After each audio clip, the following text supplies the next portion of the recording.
Ukraine ने operation spider web के जरिए ड्रोन हमला कर रूस को बड़ा नुकसान पहुंचाया था। यह नुकसान इतना बड़ा था कि इससे रूसी वायुसेना की ताकत आधी रह गई थी और लंबी दूरी में जाकर हमला करने की जो रूस की ताकत थी उसको बड़ा गहरा आघात लगा था। और मैं आपको बता दूं कि अब रूस बदले के तौर पर यूक्रेन पर भीषण हमले कर रहा है।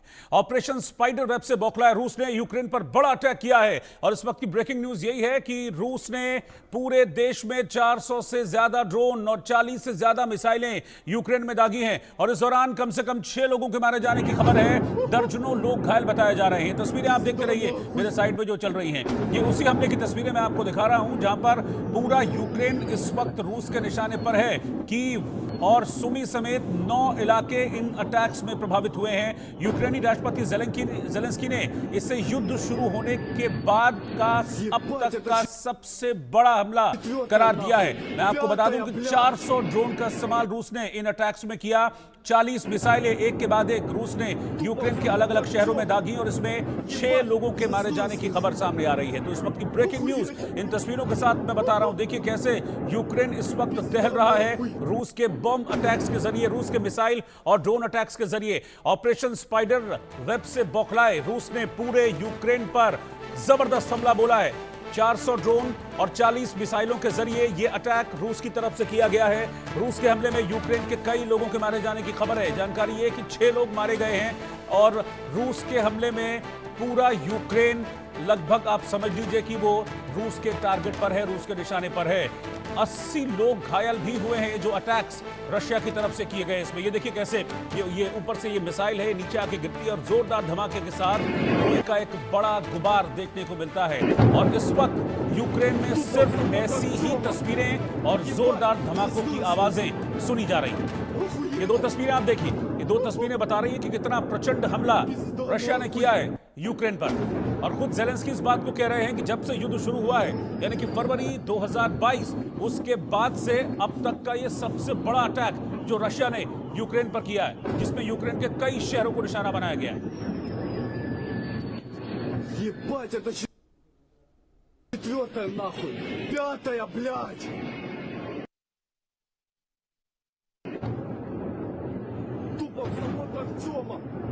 Ебать, шестую слышу.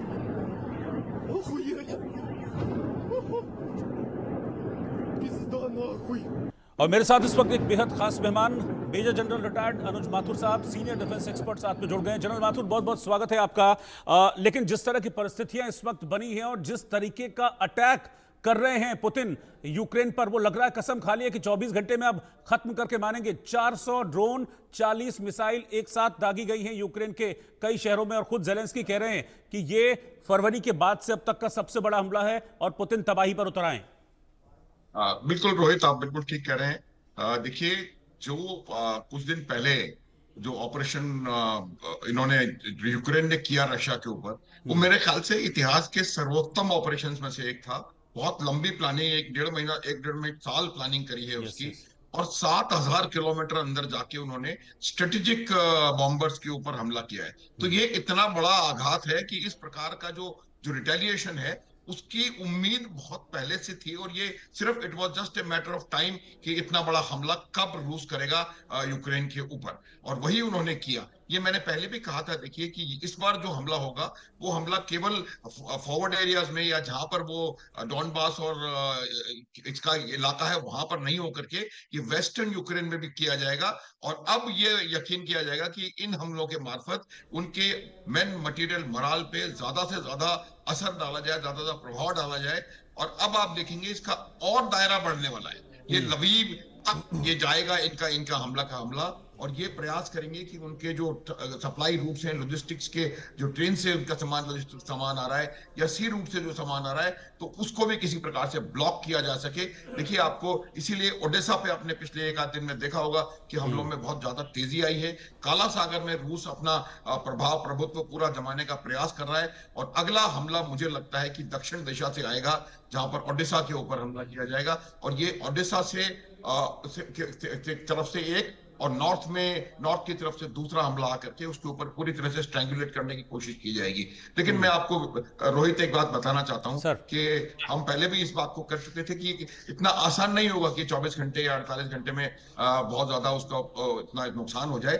लेकिन हाँ, ये बात निश्चित है कि command communication, command control centres, logistic installations और एनर्जी इंस्टॉलेशंस, इनके ऊपर लगातार हमले होंगे और होते रहेंगे। वार्ता उन्होंने शुरू करी थी, 1 घंटे के बीच में वो वार्ता समाप्त हो गई है। मुझे फिलहाल किसी भी प्रकार का कोई भी सीज फायर आने वाले कुछ दिनों में नजर नहीं आ रहा है, और उसके बाद भी अगर कहीं कुछ होगा तो वो एक बहुत छोटा और unstable cease fire is the only possibility. क्योंकि उसकी मैं वजह बता देता हूं कि साफ वजह है कि रूस जो है डॉनबास के इलाके को बिल्कुल नहीं छोड़ेगा किसी कीमत पे भी, क्रिमिया को किसी कीमत पे नहीं छोड़ेगा। और अब जो रूस प्रयास कर रहा है वो इस इलाके के शोल्डर्स को स्ट्रेंथन करने की कोशिश कर रहा है, और इसीलिए उनके हमले खार्किव में और ओडेसा में भी बढ़ रहे हैं, पहली बात। अब जहां तक यूक्रेन का सवाल है रोहित, मेरा ये मानना है कि यूक्रेन का शुरू से यही आइडिया रहा है कि वो क्रिमिया को वापस लेंगे, डॉनबास के पूरे इलाकों को वापस लेंगे, और इसी वजह से उन्होंने कुछ के एरिया में कुछ इंग्रेस किया था और वहां पर रूस का कुछ इलाका उन्होंने फिजिकली पकड़ के रखा हुआ था। तो दोनों का एक ऐसा स्टैंड स्टिल पोजिशन आ गई है कि दोनों में से कोई भी पीछे झुकता हुआ मुझे आने वाले कुछ दिनों में या कुछ हफ्तों में नजर नहीं आ रहा है। और ये युद्ध जो है बढ़ता चला जाएगा, इंटेंसिटी बढ़ेगी, और इसके जो जो जो जिस एरिया जो मैंने बताया आपको, इसका कैनवस बढ़ेगा, और ये वेस्टर्न यूक्रेन में आप अभी ज्यादा हमले होते हुए देखेंगे रोहित। ठीक है सर, मैं आपके पास वापस आ रहा हूं। एक और ब्रेकिंग न्यूज इस वक्त सामने आ रही है। रूस ने यूक्रेनी शहर टेर्नोपिल पर भी बड़ा अटैक किया है, बड़ा धमाका यहां पर किया रशिया ने। रूस के धमाके में टेर्नोपिल को भारी नुकसान पहुंचा है। इस धमाके में टेर्नोपिल की कई इमारतें क्षतिग्रस्त हो गई हैं, टूट फूट गई हैं। 10 लोगों के घायल होने की भी खबर है। इस भीषण गोलाबारी का वीडियो बड़ी तेजी से इस वक्त वायरल है। ये तस्वीरें आप देखिए, 6 जून की रात का ये वीडियो बताया जा रहा है, कैसे अंधेरे को चीरता हुआ रूस का ये गोला टेर्नोपिल शहर पर गिरा, और उसके बाद जोरदार धमाका हुआ जिसकी जबरदस्त रोशनी वहां पर हुई कि रात के अंधेरे में पूरा टेर्नोपिल शहर जगमग हो गया। लेकिन ये मौत की जगमग थी, 10 लोग घायल हुए हैं इस अटैक में। ये देखिए कितना बड़ा अटैक रशिया की तरफ से किया गया, टेर्नोपिल शहर को निशाना बनाकर। यहां पर एक बड़ी मिसाइल दागी गई रशिया की तरफ से, और इस धमाके में कई इमारतें टेर्नोपिल शहर की तबाह हो गई है। 6 जून का वीडियो है जो कि आप देखिए, जो इस अटैक की इंटेंसिटी को बता रहा है। जनरल माथुर, जिस तरह से पुतिन इस वक्त बौखलाए हुए हैं और यूक्रेन को लेकर जो उनका एटीट्यूड है, वो कहते हैं कि खत्म करने वाला एटीट्यूड, ये चर्चाएं पिछले दिनों चल रही थी कि जो रूस की ओशनिक मिसाइल है जो 4000 डिग्री का टेम्परेचर क्रिएट कर देती है, किसी को भी पिघला देती है, क्या पुतिन उसका इस्तेमाल कर सकते हैं? क्योंकि उसकी मूवमेंट पिछले दिनों देखी गई थी, ये जानकारी आ रही थी। रोहित, मैं आपको एक बात बताऊं कि जैसे कुछ दिन पहले भी हम लोग ये बात करने का प्रयास, पहली बात तो हम टेर्नोपिल की बात कर लेते हैं, जो मैं कह रहा था थोड़ी देर पहले।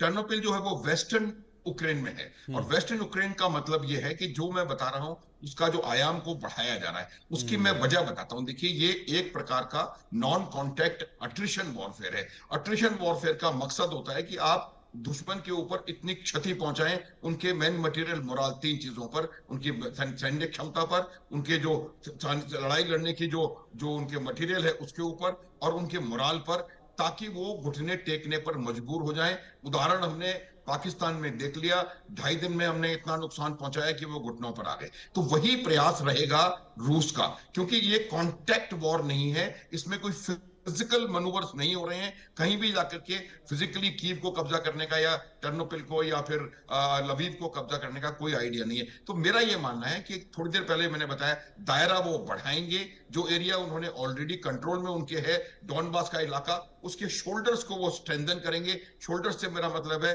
कि ऊपर की तरफ, नॉर्थ ईस्ट की तरफ आपका खार्किव का इलाका आएगा, और सुमी का इलाका आएगा, और नीचे ओडेसा का इलाका आएगा। उसको ये थोड़ा सा सुदृढ़ करने की कोशिश करेंगे। और डीप इनसाइड वेस्टर्न यूक्रेन में लगातार लॉजिस्टिक्स रूट्स, जो उनके एक्सिस ऑफ मेंटेनेंस हैं, उनके ऊपर लगातार हमले होंगे। जहां तक आर्सेनिक का सवाल है, देखिए रशिया का मैं बात कर रहा था, रशिया को न्यूक्लियर ऑप्शन एक्सरसाइज करने की आवश्यकता नहीं है, क्योंकि काफी जगह पर, काफी जगह इस बारे में बात हो रही है कि क्या न्यूक्लियर वॉर का टाइम आ गया। मेरा कहना है कि वो रशिया के पास अभी भी नॉन न्यूक्लियर कन्वेंशनल वेपन्स में इतनी इन्वेंट्री उनकी बकाया है कि वो यूक्रेन को बहुत ज्यादा नुकसान पहुंचा सकते हैं। तो मुझे लगता है कि वो अभी भी अपने कन्वेंशनल वेपन सिस्टम्स का प्रयोग करके यूक्रेन के ऊपर ज्यादा से ज्यादा नुकसान पहुंचाने का प्रयास करेंगे, और ये अट्रिशन उनके ऊपर इतना डालने की कोशिश करेंगे कि यूक्रेन घुटने टेकने पर मजबूर हो जाए। ऑर्सनिक निश्चित रूप से एक ऑप्शन है, और मुझे लग रहा है कि आने वाले कुछ समय में आप इस महाविध्वंसक मिसाइल का प्रयोग देखेंगे नॉन न्यूक्लियर वॉरहेड्स के साथ। तो लेकिन लेकिन इतनी सारी चीजों के बाद भी जो यूक्रेन है, यूक्रेन का हौसला नहीं टूट रहा है। पिछले 5-6 दिनों की अगर मैं बात करूं तो 2 ऐसे अटैक्स किए हैं जिसने पुतिन के गुस्से को इस कदर भड़काया है। ऑपरेशन स्पाइडर वेब के तहत ये दोनों एक्शंस लिए गए, जिसमें एक बार तो करीब 500 ड्रोन, जिसका आप जिक्र भी कर रहे थे कि बहुत वेल एग्जीक्यूटेड वो ऑपरेशन था। उसके बाद अभी परसों रात को फिर से करीब 100 ड्रोनों के जरिए फिर अटैक किया और ब्रियांस्क एयरपोर्ट पर धमाके किए। और ब्रियांस्क के अलावा इन्होंने इनके जो क्रिस का जो जो पुल है उस पे भी अंडर वाटर असॉल्ट उसके ऊपर किया है। वो जो पुल है वो पुतिन की एक तरीके से आप समझ लें कि रेड लाइन है। उसकी वजह ये है कि जो सदर्न क्रिमिया का मेंटेनेंस करने का तरीका है वो एक बहुत इंपॉर्टेंट तरीका है, और 2014 में क्रिमिया के ऊपर कब्जा करने के पश्चात पुतिन ने ये ब्रिज बनवाया था, और वो ब्रिज उनको बहुत, it's a very very important strategically bridge. तो इस वजह से उसके ऊपर जो हमला हुआ है उससे भी पुतिन बहुत ज्यादा खफा है। ये पहली बार हमला नहीं हुआ है, लेकिन आप टाइमिंग देखिए, और वो उन्होंने 5 उनके स्ट्रेटेजिक बॉम्बर्स खत्म किए, ब्रियांस्क पे हमला किया और साथ ही साथ ये भी हमला किया। तो ये सब जब कंबाइंड उनको देखते हैं तो ये रूस के ऊपर एक बहुत बहुत बड़ा रोहित नुकसान हुआ है। और इसलिए मैं इस बात को मानता हूं कि आने वाले समय में हम बहुत ज्यादा नुकसान यूक्रेन का होते हुए देखेंगे। रूस एक प्रोफेशनल मेरे हिसाब से आर्मी है, और उन लोगों ने यकीन किया है कि कोलेटरल डैमेज ना हो, सिविलियन इलाकों पे वो हमला ना करें। लेकिन अगर उनको इसी प्रकार से नुकसान पहुंचाते रहे तो वो ऐसी जगह पर भी हमला करने को बाध्य होंगे जहां पर कि उनके इस प्रकार के इंस्टॉलेशंस हैं या एस्टेब्लिशमेंट्स हैं जहां पर कुछ सिविलियन पॉपुलेशन भी हो सकती है। तो आप देखेंगे इंटेंसिटी और आयाम दोनों बढ़ने वाले हैं। ठीक है, बहुत बहुत शुक्रिया जनरल माथुर साथ में जुड़ने के लिए।